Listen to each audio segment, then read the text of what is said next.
दूर, बहुत दूर, जहां सिर्फ रेत थी और तपती हुई हवाएं, वहां एक बूढ़ी औरत रहती थी। अकेली, बिल्कुल अकेली।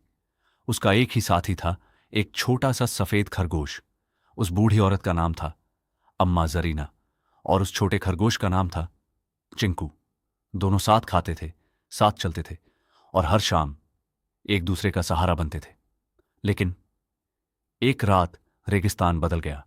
तेज हवाएं चलने लगीं, रेत का भयानक तूफान आया और देखते ही देखते उनका छोटा सा तंबू उड़ गया।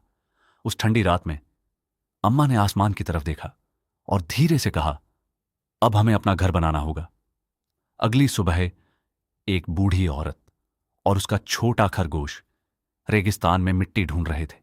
जहां थोड़ी सी नमी मिलती, वहीं से उम्मीद शुरू हो जाती।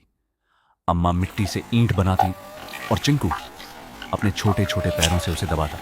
एक इंसान और एक छोटा खरगोश मिलकर अपना सपना बना रहे थे। रेगिस्तान के लोग उन्हें देखकर हंसते थे। एक बूढ़ी औरत और एक खरगोश घर बनाएंगे।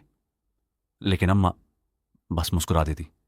दिन बीतते गए, धूप जलाती रही, हवाएं रोकती रहीं, लेकिन मेहनत हर दिन दीवार बनती गई।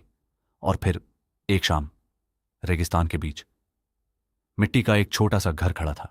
टेढ़ा था, साधारण था, लेकिन उसमें प्यार था। लेकिन कहानी अभी खत्म नहीं हुई थी।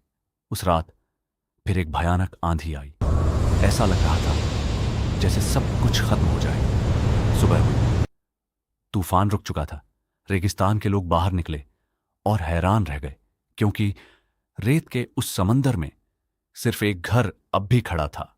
अम्मा जरीना अपने दरवाजे पर बैठी थी और चिंकू उसकी गोद में चैन से सो रहा था। तब सबको समझ आया, घर दीवारों से नहीं बनता, घर बनता है साथ निभाने से।